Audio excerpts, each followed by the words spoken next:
time here. Tommy, what are these drivers thinking at this point? They want to race.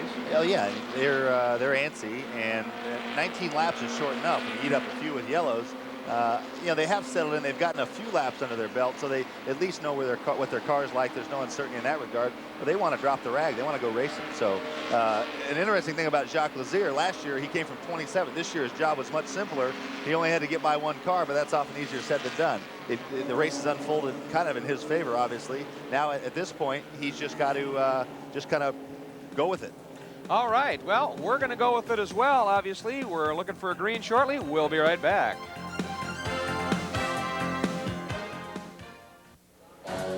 Well, we're at Mid-Ohio, and there is number 70, Greg Shings, in the Clem Engines Valvoline Laser on the hook, one of the cars involved in one of the multiple incidents that have kept us under yellow here during the Formula V race. Now on board with our camera car. Now, by the way, Randy, the camera car running in the, well, he was in the second spot, looks like third. Now let's take a look at what prompted our first yellow.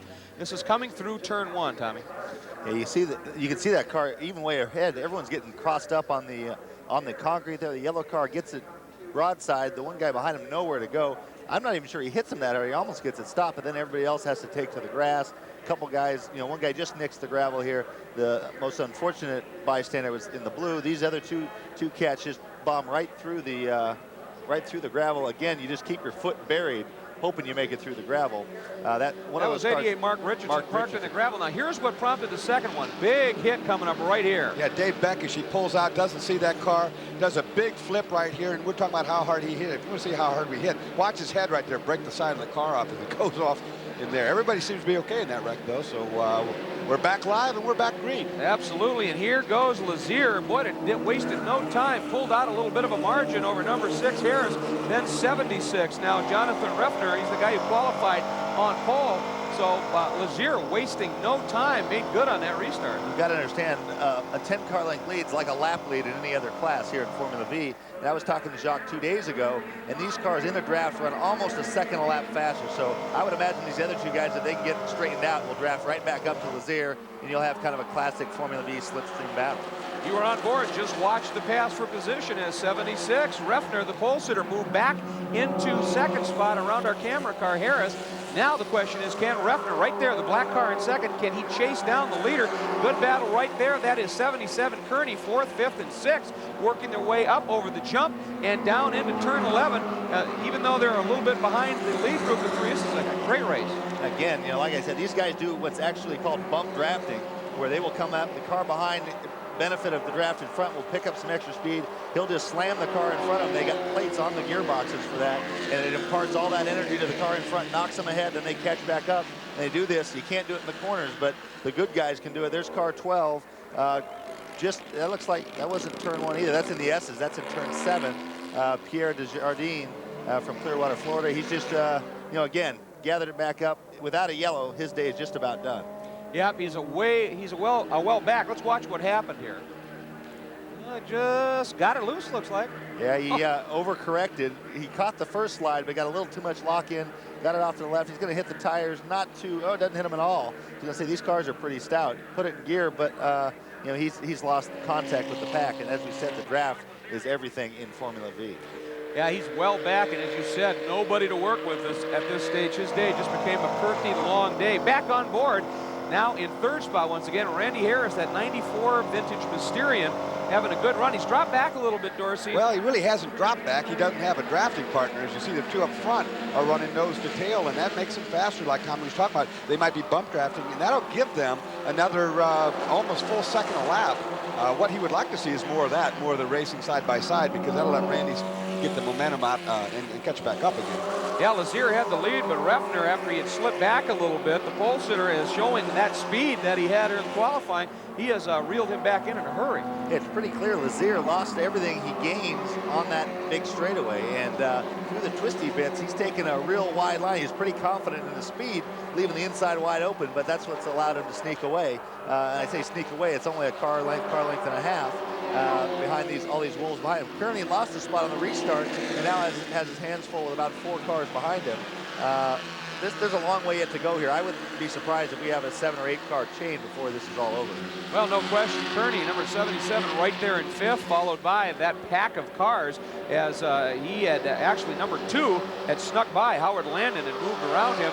But Kearney now starting to close in on the car in front. So this is a great battle. He is now 4th and closing in on Randy Harris, as you pointed out. Now, when they all catch up, and essentially they have, that's what, a 4, 5, 6 car battle. That helps those leaders if they just go out and race away, doesn't it? Yeah, it does. And those guys are smart enough to know that. They'll see that, and they'd rather, even though you don't. Oh man, that's Kearney getting around. Number 2, Landon, was the car that got airborne when he caught that wheel of Kearney's. That's the joys, if you will, of open wheel racing. And he got off pretty good too, but it was Kearney. Looked like he just got loose all by himself. I'm not sure that once that car went up in the air, if something broke, because he doesn't turn, doesn't do anything, doesn't hit the brakes. You see Kearney coming down, he's losing camber there. The road goes away from him. He loses it. This car just gets launched straight up. He always sees the sky. Now he doesn't turn, doesn't brake, doesn't do anything, straight into the barrier. I'm not sure if something broke from the impact, because he was just a passenger. He took a pretty severe whiplash when he hit and jumped up on the car. I saw his helmet snap back pretty hard, and you can see he's not making any attempt of getting out, although he's moving around now in the car. Oh, I actually restarted it. I would. The tires doing their job there as they do. They are superb, and it looked like he's going to restart, try and get back underway. Meanwhile, Lazier continues to lead, but it is by no means a comfortable one. No, it isn't. And you can see the seesaw. He pulls away. He was really quick through the left-hander, but then loses a little bit braking for the carousel. So even though these cars are virtually identical, the rules are so limited. You know, they all have the same 3-bar, Beetle front suspension virtually. Right. But they all set them up differently, and they, different people feel different parts of the course are more important and set their cars up accordingly. Well, and I was watching, through some of these turns, you're seeing Lazier running a much tighter line than Ruffner is running. He tends to like to let the car flow. Do you set your car up that way to utilize a different line sometimes? Whether you try to or not, whatever your line is, it will highlight different handling characteristics, and so it might induce a push or an oversteer, and so you'll constantly be working on that, whereas another guy driving the same car wouldn't bring that characteristic out. That's no different than you hear about cars being developed in any kind of racing to a driver's style. We were just looking at number 41, Jeff Salcido from Des Plaines, Illinois. He was 10th in Central Division, but very quick, didn't run a lot of races, and he has come from 13th to 4th. Great run, but at the front of this pack, there is Ruffner once again, and there's that different line we're talking about. He seems to carry a little more speed through 7, and Lazier likes to have a better line out of 8. Well, one of the things with these cars, they don't have very big engines. They don't have very much horsepower, as we see a yellow being put out, a double yellow already. One thing with the no horsepower is you have to drive very smooth. And by running a wider line, if his car's a little loose, it'll keep it from getting so loose. As we must have had an incident, we've got the pace car back on. And this is probably the reason down there still on the exit of the keyhole down there. Medical attention. I was going on to say, I think this is a medical situation. He wasn't moving at all at first. Then we saw him moving his head around a little bit, but I think he's got a pretty good case of whiplash, like Dorsey said. So he's not feeling. He is awake and he's conscious, but he is not feeling so red hot right now. I'm sure he was stunned. Let's check in with Bob. Well, we're back down here with Linda Lehman again, who is the fiance of the 77 driver, Jim Kearney. And if you can describe for us any radio communication that anyone on the team had with Jim. What we heard was in the melee in the keyhole, he got bumped and his steering's gone. So, well, that shortens our day a lot. We just saw him take a run through the pits. It didn't stop here at the pit stall and then went back out. Paddock, that's the end. Okay, so he has taken it behind the wall back to the paddock. So that's it for Jim Kearney. Sorry to see him out, Linda. Thanks, we'll be back. All right, guys. Well, once again, that's a tough way for it to end. He had qualified very well up in the top 5, was running right there, and obviously that's a tough thing to do. Now, with this yellow, though, obviously, number 6, Randy Harris, the camera car, who's 3rd, Salcido, the gang behind him. This is going to work in their favor because there was a big gap between those 2 lead cars to the group behind. That's going to be gone. Lazier, Ruffner, Harris, Salcido, and Siebeneller. We're going to look for the green when we get back. We are back at Mid-Ohio, Formula V action, and we are under yellow right now. This is the first race in 10 so far to even see a yellow, and we have seen 3 of them thus far. Let's take a look at the Dodge race reset. Current leader is Jacques Lazier, qualified 2nd, has been at the front and led now for 10 laps. There were 2 lead changes early on, but it's pretty much been Jacques Lazier for a while. And as I said, this is the first race of 11 run so far in the runoffs that we have seen a yellow, and we've got 3 of them in this one alone. So that's what's happening now. When we have yellows, corner workers are such a key role, the volunteers here, in taking care of things on the track. They love what they're doing, as Biz found out. Without the very professional volunteers from the Sports Car Club of America that stand at these corners at tracks all over North America, literally hundreds of races could not take place. You give up your vacation time, your weekends. Why do you do it? Just to be up close and personal with the race cars. It's just a rush to be right next to them as they go by. Now, I've always thought that the safest place at a racetrack is in the car itself. What's the scariest experience you've ever had standing next to these cars as they come whizzing by at hundreds of miles an hour? Well, as they slide out or spin out and come and visit you at your corner, it's pretty thrilling to us. It can also be very rewarding when you help someone. That's correct. That's correct. It's rewarding when we can respond to the situation and we can help keep the race going under green. Now, of course, these race weekends have no social life after the races whatsoever or after practice, right? No, not at all. None of us get together and have a good time in the evenings. We all go right to bed so we can be ready to rock and roll in the morning. And if you believe that these races could take place without the SCCA volunteers. Well, you know what's key about that is you don't have to be a racer or a crew member to participate in racing in SCCA. If you want to get involved, there's specialties for every possible interest. All you need to do is call this number, 1-800-972-6662.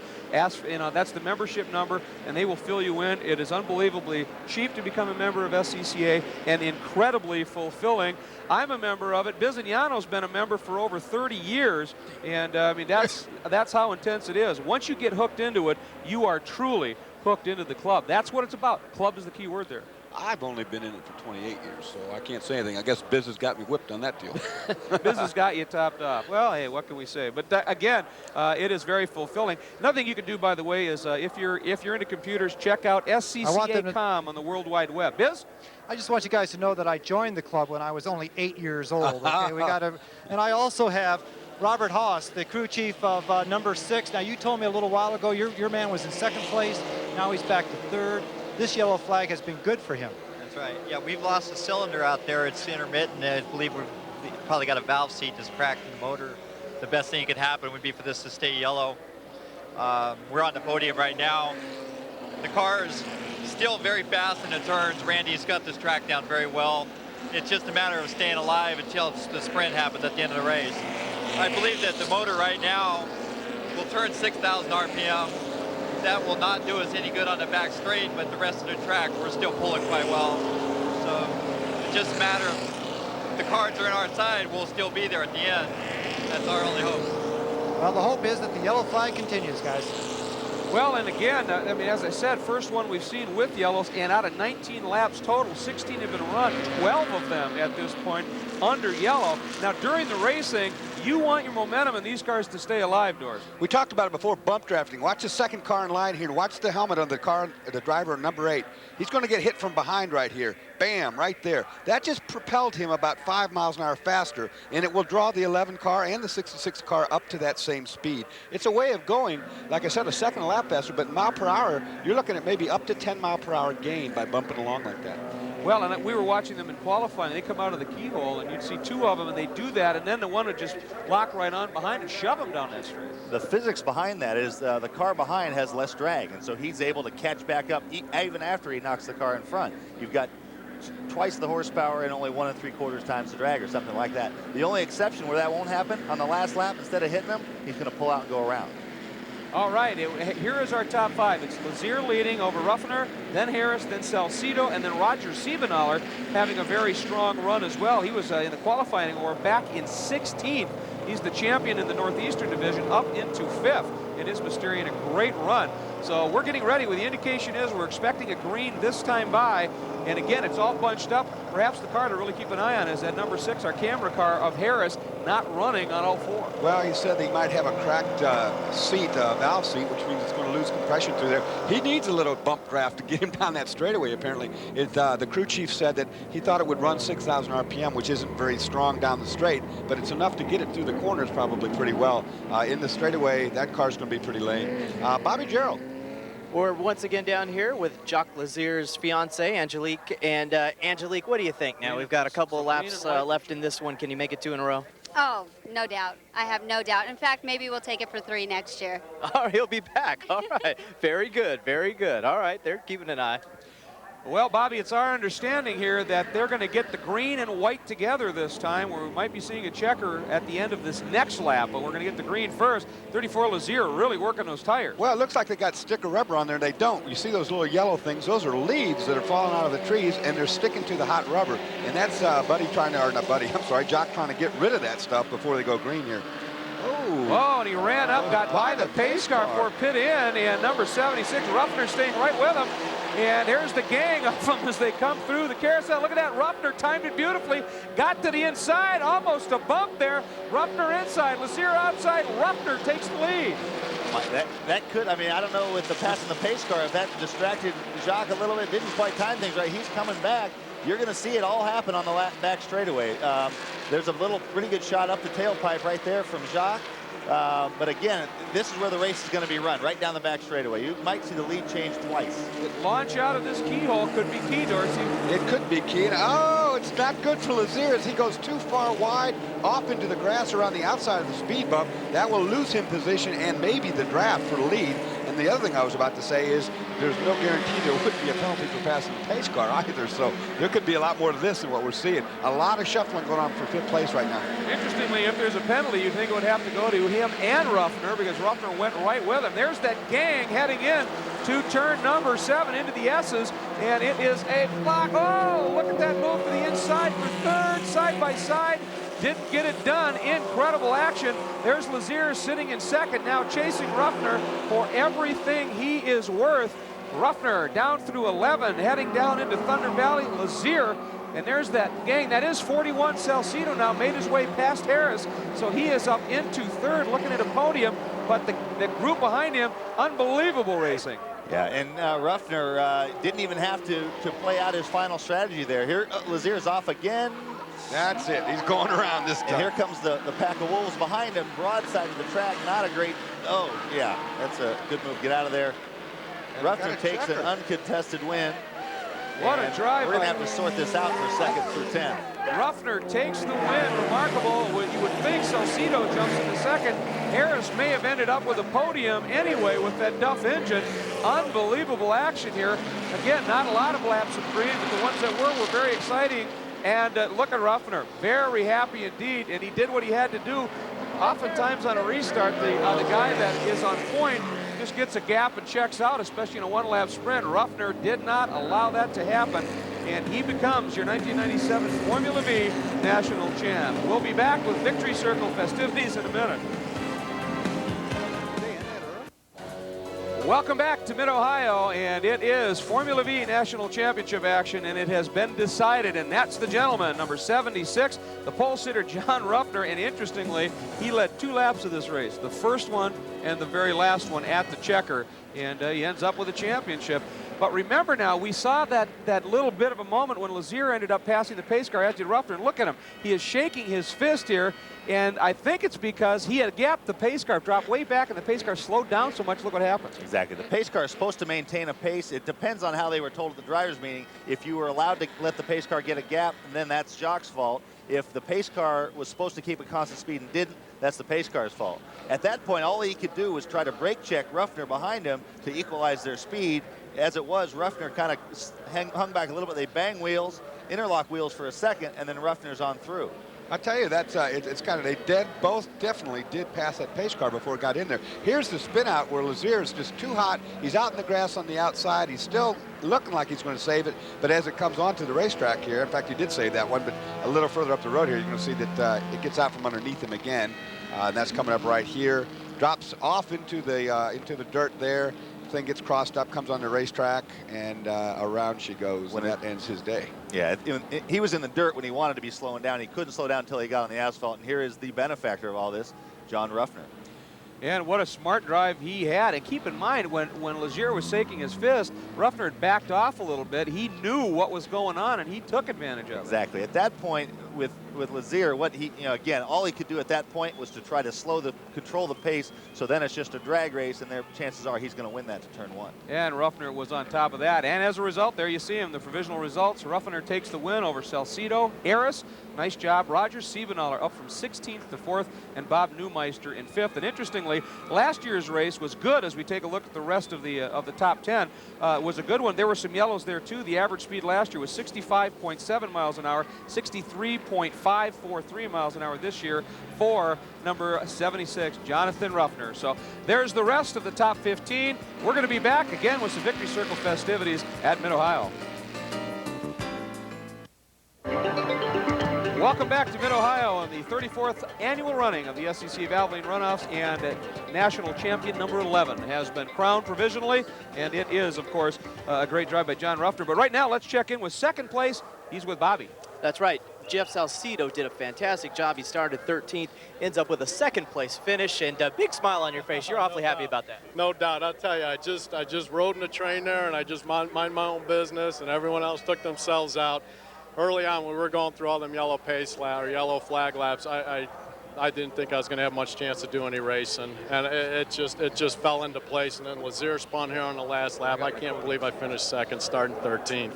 We came down here, we did no testing or anything, so this is great. And I got to thank Butch and Ron from DRE for supplying me with this car and the opportunity to drive it. I can't say enough about them. You just did. John Bizignano standing by. John. Jacques Lazier, you had a full course yellow so many times. How did that affect you? Well, there was a point where I thought Randy Harris and I were going to be able to break away from everybody. And then we had a full course yellow, and I had a real good start. I could get some really good starts and kind of jump the field. And on the last one, it kind of bit me because I came around, and I guess they really wanted to have a drag race and see if they could bundle up a bunch of cars going into the first turn, because the pace car decided to slow down and collect everybody back. You actually went by him. I had to go by him. I mean, it was the point where I had to go back down to second gear. In a Formula V, even the tightest corners, you don't go down to second gear. So, I basically had to stop. But, hey, congratulations to Jonathan. He absolutely ran a heck of a race. What happened on that last lap, though? The last lap, I think I kind of got bit on the restart. I had a real good restart. And, like I said, it kind of looked like the pace car decided to kind of bring everybody back together. I got a real good start, but that's all right.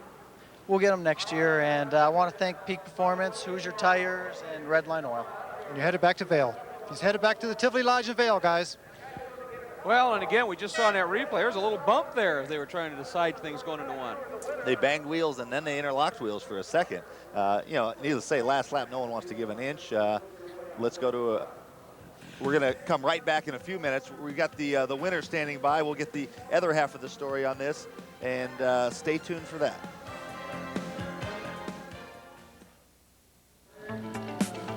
We are back at Mid-Ohio, a very happy crew. As you can see, it is a national championship, and of course, that's pretty big stuff, and they're very happy. The winner is with Bob Gerald. Bobby? And that is big stuff, especially for a 17-year-old. And look at that baby face right there. You are the youngest national champion. Did you realize that? Yeah, just as I qualified first, my father told me I was. Tell me about that last lap, you and Jock side by side going into turn 1. I was nervous. I didn't think we'd have enough time to finish. I thought it might finish under yellow, but luckily it didn't. Were you nervous? You said you were nervous, but what about the wheel-to-wheel? And it looks like maybe you guys even touched going into turn 1. We touched quite a few times. I mean, he's a great driver. I love racing with him. He's one of the best drivers I've ever raced with. What's next for you? I'd like to, I don't know, we just need to move up, either a Pro Continental ride or, a Formula Mazda or a Barber Dodge. You don't know, whatever happens. A lot of good ones start out right here at the SCCA Runoffs, and we've just seen a sterling performance by young Jonathan Ruffner. Just turned 17 on September 30th, Greg. Just turned 17, youngest national champ ever. Don't you just hate him? What a talent. I hate him. What a future he has got. Take another look at that bump going into turn 1.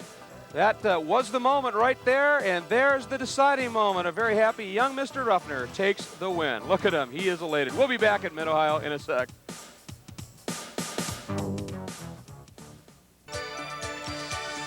"11 national championships have now been decided. 12 is coming up, and it is Showroom C. It proved to be one of the most exciting races we saw in 1996. Once again, let's take a look back.